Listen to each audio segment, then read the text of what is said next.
Everybody, Hannah Greenemeier. Hi, everybody. Racing. If you're lucky enough to experience the thrill of it, it will get in your blood and consume you. There is no feeling in the world like hanging onto a speeding collection of steel frame, rubber, and mechanical genius at the absolute limit and battling it out on track with other determined competitors. What makes a driver? What is the common thread that runs through this field of risk-takers who believe they can reach the top? I'm Cadence Presley, a 12-year-old racing driver with a dream of winning the Indy 500.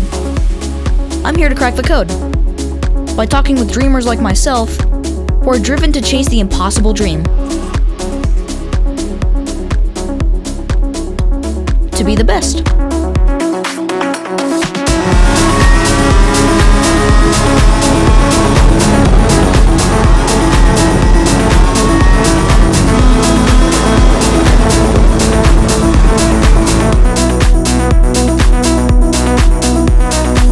Hey everybody, I would like to introduce my next guest, who has been a great supporter and mentor for me in national races. She has taken time off to help me out with track walks and other things like that. She would play hacky sack with me in their tent and give me fist bumps on grid. I would like to introduce Colorado native and SKUSA Pro Tour champion, Hannah Greenemeier. Welcome to the show. Thanks, Cadence. Thank you for having me here. Of course. All right, let's get started. How old were you when you first discovered the sport of racing? Tell me about your first experiences and how that's eventually led to you chasing this dream.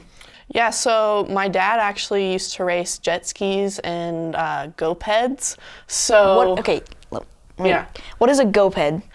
So it's pretty much just like a big scooter with a motor on the back of it. So That sounds really fun. Yeah, so he used to do that, and he got me one of those when I was little. I'd go to my friend's house and we'd have like go-ped days or whatever. But I always had the fast one. So, and I was like 5 when I had it, so we'd have to like swap them around. But yeah, so he raced those two things, and then when I was 4, he decided that he wanted to get my mom a go-kart for Mother's Day, and then he got me a little baby cart. So yeah, so that was the Mother's Day present, and then we just went out to the track, and I just immediately loved it. And I think we actually went out when the Pan American Challenge was at the track at Centennial that year, and I wanted to go out and race. There was tons of people out there, and my parents were like, no, you can't go out. So yeah, I made them like promise me right there and then that when I turned 5 that I could go and race a go-kart. And yeah, I guess everything else has been history. How old were you? So you weren't even 5. Yeah. How old were you? I was like probably 4.5. Wow, it's really young. I started at 7. Well, technically 8. Yeah. I was a little young one. So, yeah. Well, speaking of karting, tell me about karting and how that's shaped you as a driver in general. Yeah, it's been probably the biggest influence in my life. I've met a lot of people. I've gone to Portugal for World Finals, Brazil for World Finals, so I've been able to be introduced to different cultures. And yeah, I think that's helped me just in the world to know, like, okay, there's more things out there in the world than just a go-kart. And yeah, I mean, go-karting's awesome, and yeah, I'm glad that I've been able to have it in my life for so long. I completely agree. I think go-karting is one of the biggest parts of my life. So in 2021, you were the first female driver to be champion in the X30 Pro class of the SKUSA Pro Tour, and only the second woman to earn a SKUSA title. And if I'm not mistaken, that was another Colorado native, Sabre Cook. Yep. She won it, I believe, in S2, and I don't remember the year, but yeah, she won it in the semi-pro category. Tell me about this achievement and like what it means to you, and what is your next big goal? Winning that championship was probably my biggest goal for forever. I just wanted it so badly, and last year it felt even sweeter to get it just because I was battling a rib injury since February. So I'd been going to physical therapy at least twice a week to get my ribs worked on. yeah, so it was pretty painful. And in NOLA, we had won, and then we got a pushback bumper penalty for pretty much doing nothing. Then we had an engine blow up the next day. So man, that makes it 10 times more impressive. yeah, so we were pretty much on our back foot from the first week, and yeah, my team and I, we just put our heads down and just tried to get as many points as possible, and came into that last weekend in Newcastle with Branyan, Ryan, and I. We were really close, and so it was just about who could be as close to perfect as possible. Branyan had a little bit more room for error because he hadn't had a bad finish. Ryan and I'd had that engine failure. He had a crash in Utah, so it was really just who could survive it all. And yeah, I just put my head down and went for as many points as possible. Did you or Ryan ever like try to team up on the other teammates, try to get past them, like bump draft during the race? Yeah, it was. So the test weekend before, we were kind of all battling with each other, and it was really, the test weekend before was kind of who could get in the right headspace following it for then the race weekend. And I felt like I was in a pretty good spot. And yeah, it's hard because you're going for a championship, but you're competing against your teammates. So they have all your data, they have all your setup. You can't hide anything from them. Yeah. So yeah, I think on Sunday, I think Ryan was already out of it. So it was kind of like, you can't ask a teammate to choose one teammate over the other one. So it's kind of just like, okay, let's just go out there and see what can be done and just make sure that we don't wreck each other. So yeah, makes sense. Ryan was great, and yeah, he went out there and he won that last race. And I just remember that final race just wanting to be over as fast as possible.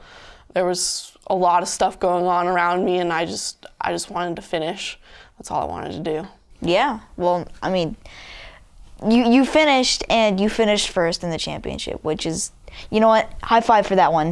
Yeah, but I couldn't have done it without all my team, my coaches, my coach Bonner, my mechanic Beanie, everybody under RPG.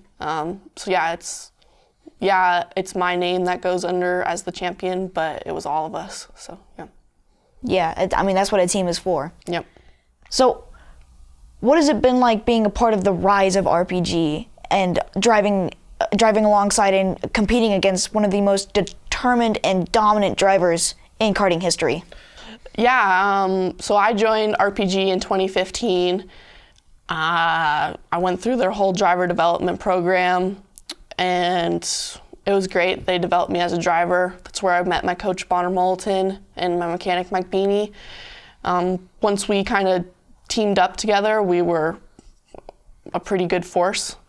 And then in 2019, when Ryan came on, yeah, it was difficult to see the best come in there and then like have to learn from him.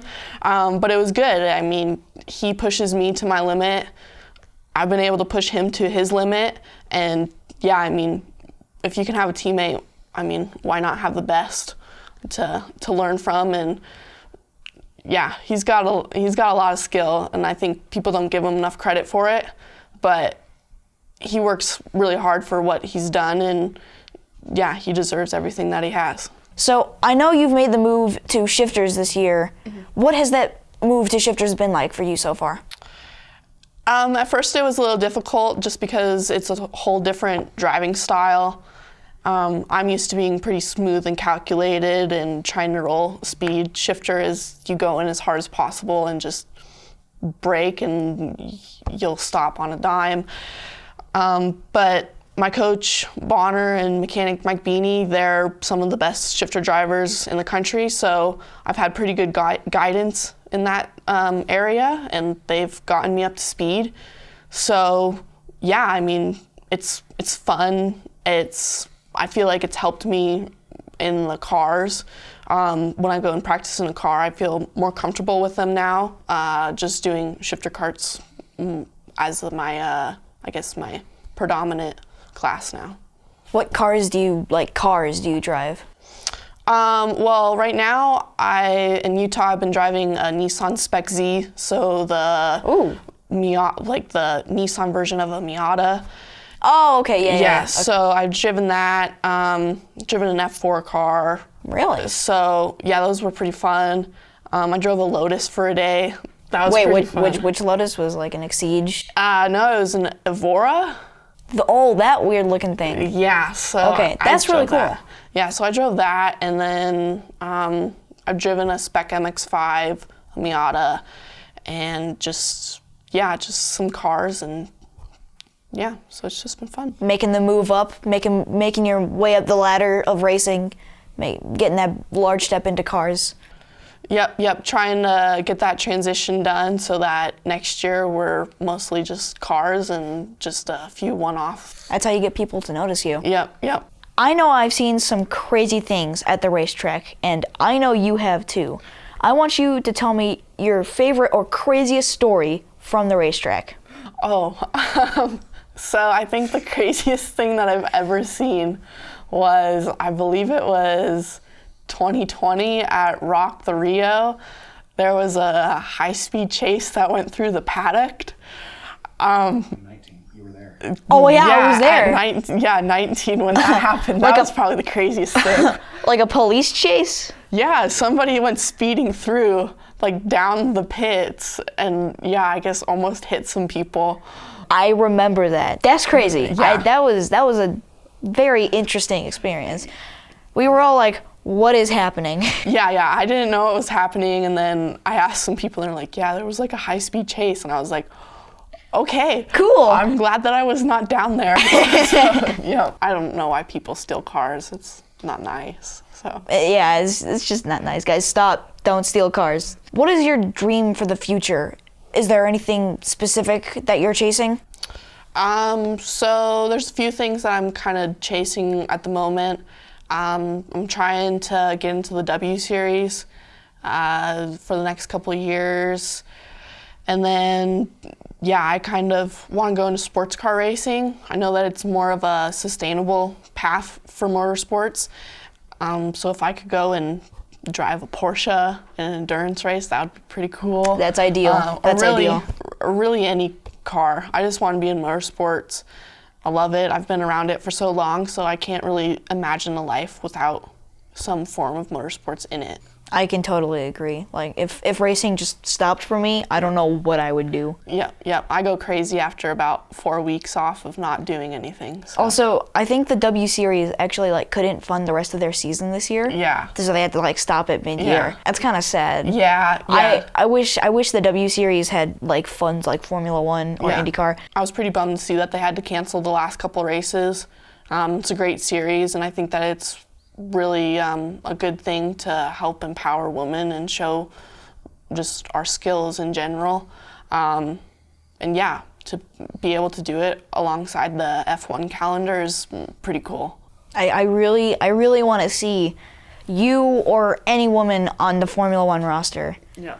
Even as a backup driver, that's still a great achievement. Yeah, it would be pretty cool, and I think Jamie Chadwick's in the Williams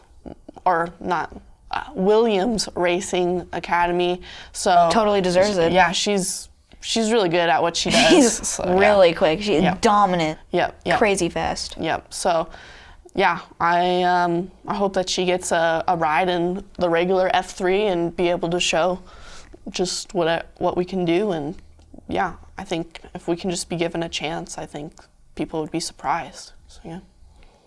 What are your plans and goals for the 2023 racing season, and anything else you'd like the people to know?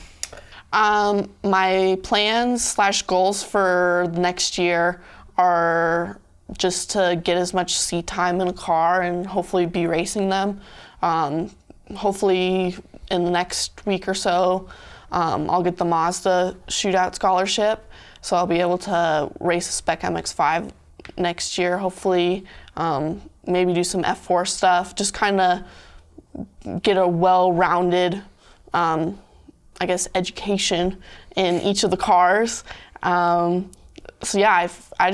I don't know. I've gotten to the top of karting, and now I guess it's just time to start over and go back to school, in a sense, for the cars, and just, yeah, take it step by step, and we'll see where we land. But I know that I got a good team around me, so we'll get there eventually, I guess. Yeah. Now it's time for the rapid fire question round. Here we go. Favorite word? I like Okay, all right. like that word. Driver you'd most like to beat, past or present? Ryan Norberg. Okay, I like it. Yeah. Unlimited budget, what's the first car you would buy? I Haven't thought of this, have you? don't know, it'd probably be like some Ferrari GT car. Yeah. Do you play any instruments? I do not. What job would you completely suck at? I don't know. I feel like I'd be a pretty bad teacher. I mean, I'd be a bad teacher to help students, but students would love me because I would just be like, okay, let's go have some recess the whole day. Yeah. And no homework. Cats, dogs, both, or none? I'm a real dog person. So I'm good with cats, but I'm a real dog person. Pancakes or waffles? Waffles. Any hidden talents? No, I'm pretty much an open book. Okay, this is a two-part trivia question. Okay. What is the Triple Crown in motorsports, and who is the only driver to achieve this? Oh boy. I don't know who's achieved it. I know that it's Monaco, Indy 500, and I'm gonna guess 24 hours of Le Mans. Boom. So, I mean, you got 1 out of 2. Yeah. You just want to take a wild guess on the second one? I don't know. I feel like this is going to be totally wrong, but the only name that comes in my mind is Dario Franchitti or something like that. No. Okay. The only driver to achieve the Triple Crown is Graham Hill. Oh. All right, everybody. Now it's time for the Extreme Sim Racing head-to-head challenge, where me and Hannah have 3 lap sets older with the F3 car. Best lap wins. You ready to go head-to-head? Let's do it. This is the SimMagic Alpha Mini, an amazing direct drive wheel system with features like detailed force feedback. You can feel everything in the steering wheel. Every bump and curb, it tells you where you are and where you're going. And a pin-free quick release system. And it's good for all cases, such as drifting, racing,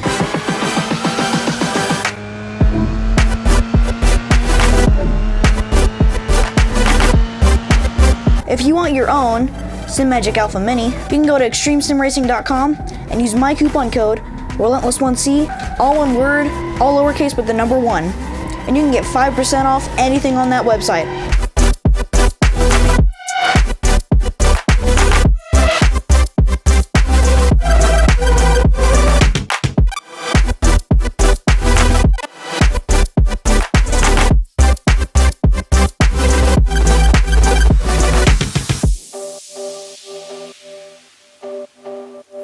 All right, everybody. Like always, guest goes first. This time, it's Hannah. Oh boy. She got plenty of practice time. Yeah. But yeah, here we go. Good luck, Hannah. I'm much better in a go-kart. Okay. So since you've got some practice in with this car and the SimMagic stuff, what do you think of it? I think they're good. I like them. Oh boy. The steering wheel feels really good. Shifts really good. Pedals feel really good. Very responsive. Remember, this lap does not count. Okay. So Get a good warm-up lap. In other words, don't crash. Yeah. I mean, you can crash, but like, it's not ideal.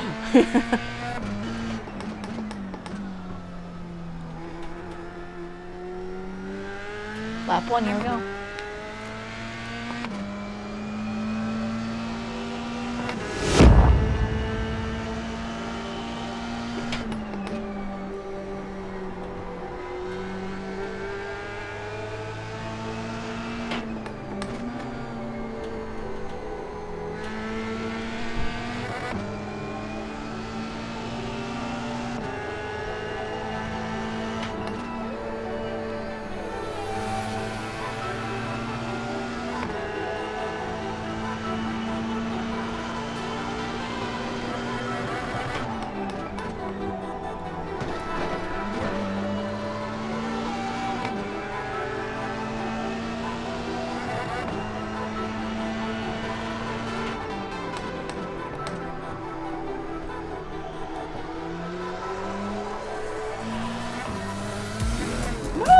Oh! Okay, okay. So, you can reset, So now that you reset, you actually get your out lap and then another warm-up lap, and then you start at lap 2. Okay.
Third and final lap, here we go.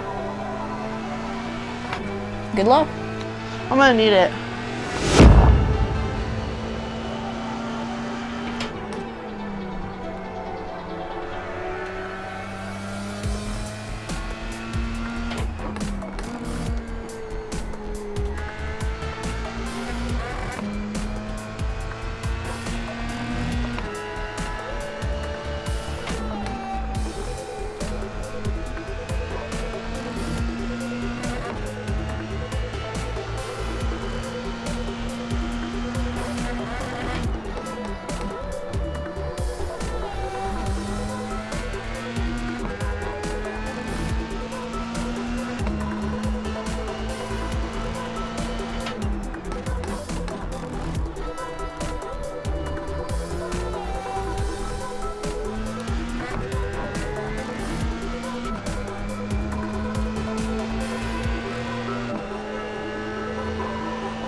All right.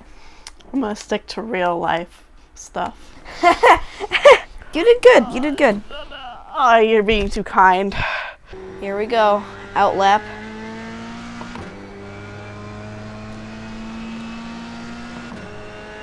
F3 feels fast as always.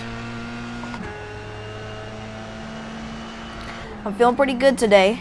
Yeah, Hannah improved a lot in her not very long practice session. It was only like 17 laps, 18 laps even.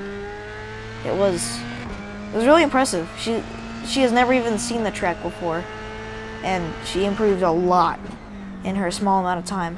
We're gonna use this warm-up lap to our advantage here. Try to get those tires all heated up.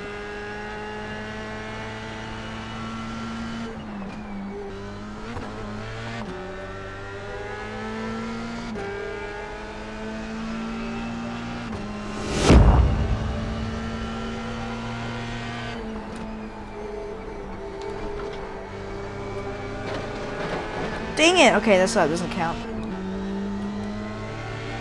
Lap 2.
I broke too late.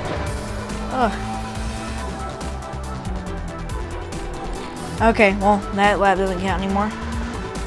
Okay. Good job, Hannah. You did really good, honestly. Oh, thanks. For never driving this track before, like before we got on the simulator, I asked her, "Do you know Zolder very well?" And she was like, "What is Zolder?" I'm really proud of her, honestly. Aw, thanks. She's a very talented driver. Go whip a donut. Whip a donut? All right. Yeah. Here we go.